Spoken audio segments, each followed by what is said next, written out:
A notification, 6:41, and you ignore it. Another one, then 3 more. By the time you pick up the phone, your lock screen is a wall of alerts you don't understand. Global markets suspended indefinitely.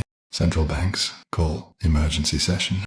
Economists describe yesterday's trading as, quote, something we no longer have the terminology for. You rub your eyes. You assume it is a glitch, a coordinated hack, maybe a simulation you haven't been briefed on. You walk to the corner, AFE. The barista stares at the register, not in the way someone stares at a broken machine, in the way someone stares at an object that has stopped being what they thought it was. She presses the iced latte button 4 times. The screen reads $5.4. The customer hands her $20. She pauses for 6 seconds. Then, very carefully, she takes a sticky note from under the counter, writes a number, and slides it across the counter.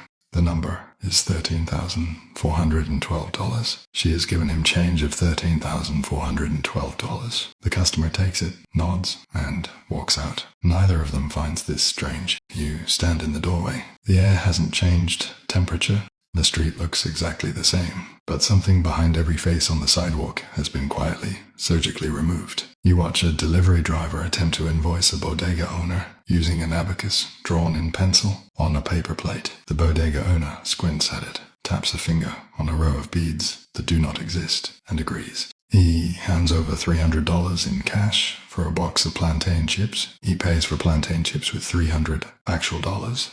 You see it. You are the only one whose face moves.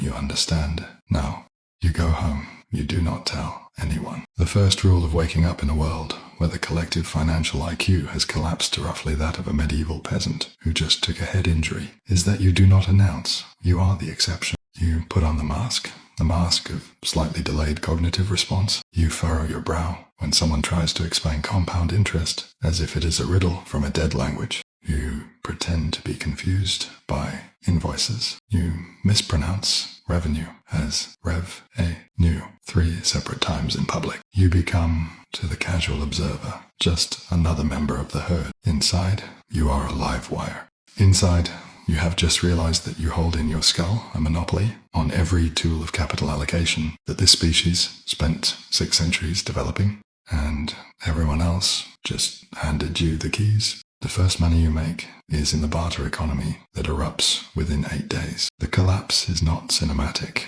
There are no riots, no burning stock exchanges. The problem is far stranger. People still have things. Warehouses full of things. Factories that can make more things. But the abstract layer that used to price those things, the shared hallucination of value, has dissolved. A forklift operator doesn't know if a pallet of diapers is worth more than a barrel of crude oil. He just knows he likes diapers. He has a baby. So you walk into a warehouse district at noon on a Tuesday with a notebook, a calm voice, and the only working conceptual model of supply and demand left on Earth. You identify 3 things. 1. Coffee is universally desired and has a limited shelf life. 2. Nobody can track who owes what, because the very idea of a ledger has become, to most people, a kind of sorcery. 3. You are the only person who remembers that a currency requires only 2 properties, scarcity and consensus. You create coffee-backed promissory notes. It takes you 1 afternoon. You write on index cards 1 pound of roasted coffee beans, medium roast, claimable at warehouse 9 by end of quarter. You sign every card by hand. You hand them out to 23 warehouse managers who are currently operating like medieval fiefdoms, guarding inventory. They no longer know how to trade. You explain, slowly, patiently, that these cards can be exchanged among themselves, that you will personally guarantee redemption, that all they have to do is trust the cards the way they used to trust the number on a screen. They do. Not because the logic is airtight, because you are the only person in any negotiation who is not visibly panicking. By day 14, your coffee notes are the de facto currency of the Eastern Seaboard logistics chain. You collect a 2% issuance fee. You do not raise it.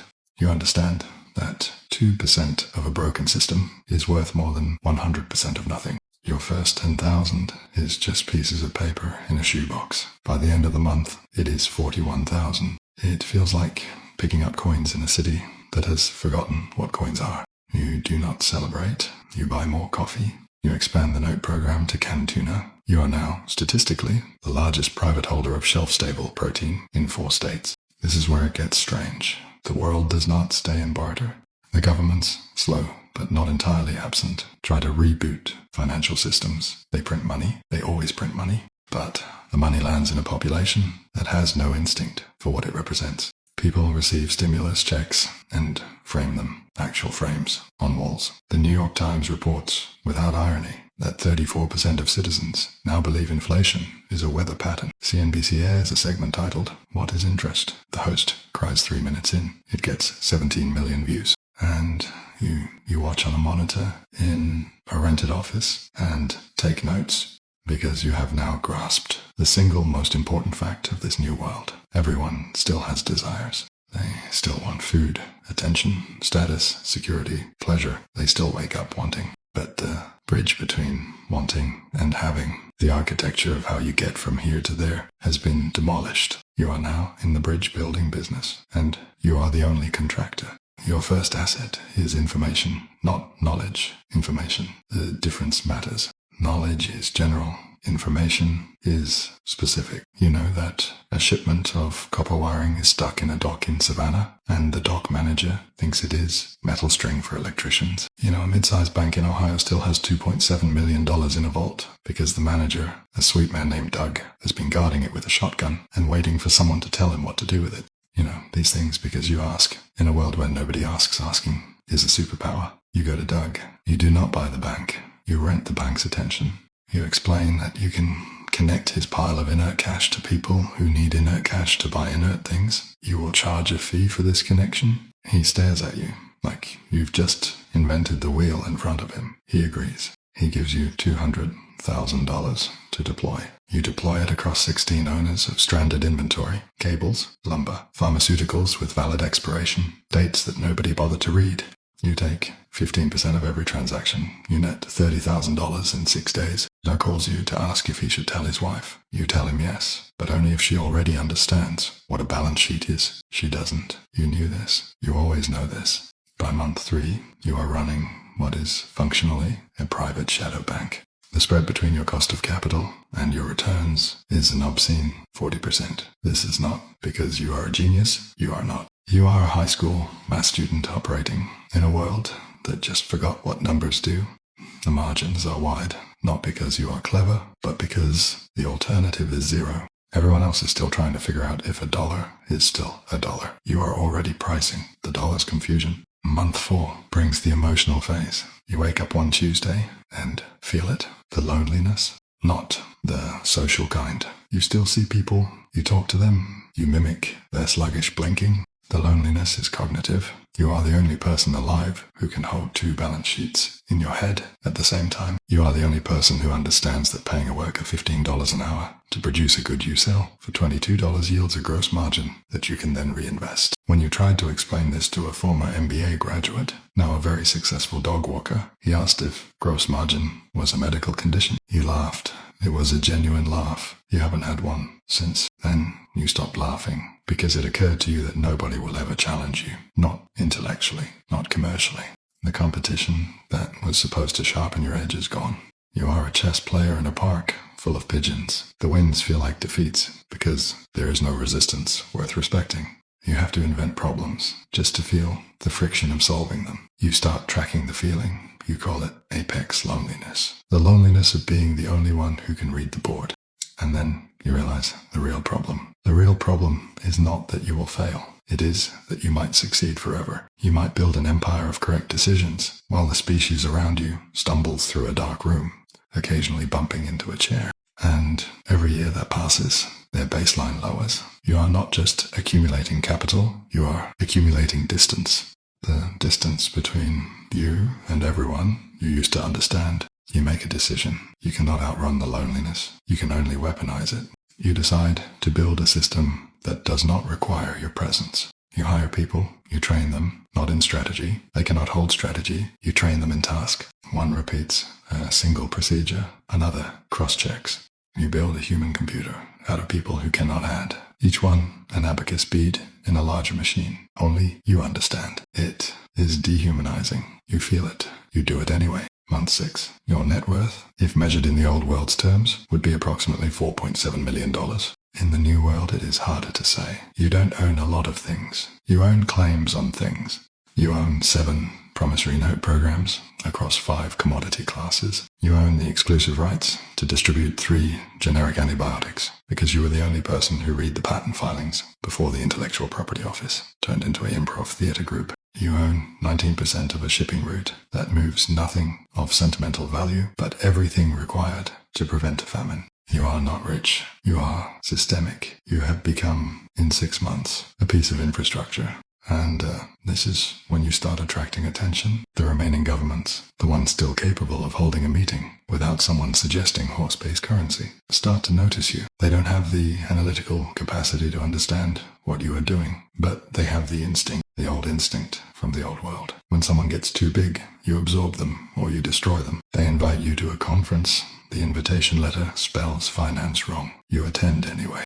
The room is full of officials who nod too slowly. They want you to explain your system. They want to understand it for the benefit of the people. You hear the trap before it closes. You are now playing 2-layer chess on the surface. You are a helpful advisor. You draw diagrams on a whiteboard. You use words like safety net and inclusive growth. Below the surface, you are building a moat. Every regulation they propose, you help them draft. Every draft of theirs, you quietly introduce a dependency on your systems. By the time the policy is enacted, it is no longer their policy. It is the legal architecture of your monopoly, signed into law by people who think GDP stands for General Daily Produce. You do not feel guilty. This is the thing that frightens you. You check for guilt and find only margin analysis. The gap between who you were and who you've become has widened. You measure it. It is 117 days wide. You don't know what to do with that number, except file it.